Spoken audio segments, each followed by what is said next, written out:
вчора Еммануель Макрон, президент Франції, він остаточно відмовився від ідеї, що потрібно позвонити Володимиру Путіну, і вперше на такому рівні сказав про те, що є можливість чи вирогідність, що на якомусь етапі європейські держави прийдуть своїм військам на допомогу. І тут увага. Значить, сьогодні зранку фактично всі європейські столиці сказали ні, цього не станеться за будь-яких обставин.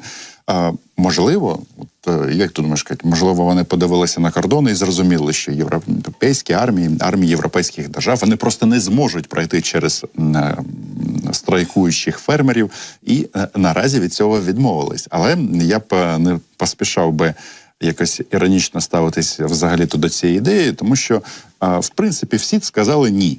Але мене найбільше вразила позиція німців. І, зокрема, канцлера Німеччини Олафа Шольца. Давайте я навіть зацитую його запис в соціальній мережі X. Ну, він тут розповідає, що в Парижі вчора домовились, що будуть допомагати Україні більше, цитую, їй потрібна зброя, боєприпаси, протиповітряна оборона.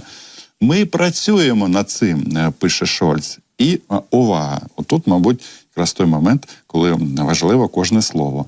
Ясно одне, наголошує він, наземних військ з європейських країн чи НАТО не буде. Це стосується і нас.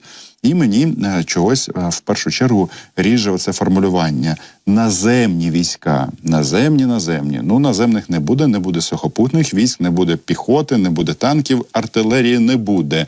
З іншого боку, у нас це все є, але ж крім наземних військ є і інші роди військ, види військ. І тут, мені здається, важливі варіанти. Взагалі, те, що сказав вчора Макрон, це певним чином можна розглядати як розширення, як вікно Вертона. Тобто те, що раніше взагалі розглядалося як 100% табу, і ніхто навіть вголос боявся про це сказати, зараз ця історія, вона вже обговорюється. І щось мені підказує, що, зрозуміло, на фоні активності російських окупаційних військ і, по факту, наступу російської армії будуть найближчим часом вирішені питання з боєприпасами і з іншими видами для озброєння, щоб поражати російських загарбників. Але от щось мені підказує, що хто ж може з'явитися тут з європейських держав? Можливо, пілоти, можливо, військовослужбовці, які обслуговують комплекси протиповітряної оборони. Ну і взагалі, якщо врахувати, що Офіс президента не вперше розмірковує про те, щоб відкрити один з аеропортів на території України, з великою вирогідністю воно буде якраз працювати таким чином, що будуть розгорнуті західні системи протиповітряної оборони з західними військовослужбовцями, і, власне, таким чином буде забезпечена безпека. Будемо дивитися, як буде розвиватися ця ситуація, але, як то кажуть, початок покладено. Ну, бачиш, Шольц каже про те, що ні, наземних військ не буде, а от, бач, Петр Павел вже сказав 20 чеським громадянам так. 20 чеським громадянам, які тепер доєднаються до лав Збройних сил України.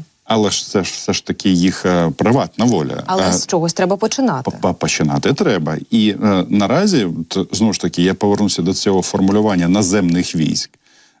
В першу чергу у нас запит на літаки і протиповітряні комплекси. І так, це складні системи, підготуватися до використання яких досить складно. Тому переконаний, що саме в цьому ключі йде мова, тим більше всі розуміють, що сам факт присутності, ну, скажімо так, сухопутних військ, не добровольців з держав наших партнерів, а саме сухопутних військ. Зрозуміло, що після першої втрати з боку військовослужбовців держав НАТО, у них в державах зразу всі згадають про пацифізм. Ну і та політична партія, яка раптом наважиться на такий крок, вона приречена у себе втратити владу. А от що стосується протиповітряної оборони, ну, при всій повазі до людей, які зараз сидять і охороняють безпеку нашого повітря, ну, вони все ж таки, ну, це не просто, але тим не менше. Глобально ризиків менше, ніж ті, хто зараз на першій лінії в окопі відстрілюють російських загарбників. Так що ця історія, вона має право на життя. Навряд чи Макрон сказав щось, що, ну, якби немає жодних підстав. Ну і тим більше, як тобі сама ініціатива, знову ж таки, Еммануеля Макрона про те, що ми створимо коаліцію дальнобойних ракет і бомб. Ну, це просто насолода. Навіть останнім часом ніхто не говорить про те, що не бити по території Росії. Єдине, все ж таки, треба відзначити, наголосити, що є велика різниця між заявами наших західних партнерів і реальним постачанням. Бо, як сказав той самий Макрон, що вони як то перебільшили свої можливості, коли пообіцяли Україні надати 1 мільйон боєприпасів, а надали лише 30%. Так воювати з таким плануванням дуже складно. Вони не лише перебільшили в боєприпасах, коли називали цифру в мільйон, вони ще трошки і не розрахували можливості з наданням нам озброєння, яке пообіцяли, зокрема, президент України на форумі «Україна рік 2024» сказав про те, що у нас було готові 4 бригади для того, щоб кулаком йти в контрнаступ, але у них просто не було озброєння, яке їм пообіцяли надати в західних країнах, але не надали на той момент. Це знову ж таки до питання, чому контрнаступ не вдався.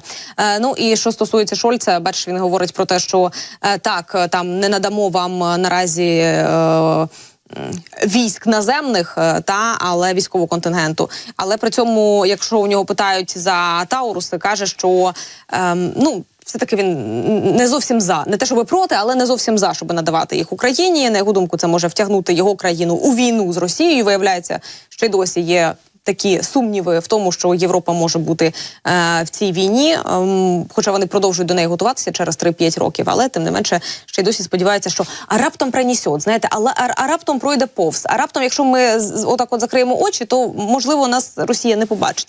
Ну і за словами канцлера, деякі люди зовсім не замислюються, чи може те, що ми робимо, в якомусь сенсі призвести до участі у війні, каже Шольц, раптом, але тим не менше. Як сказав президент, доволі оптимістичний в нього погляд на те, що нам нададуть наші партнери і де дозволять все це використовувати. Прямо на питання, чи можна буде бити по території Росії, не відповів, але сказав, що можна буде використовувати цей момент.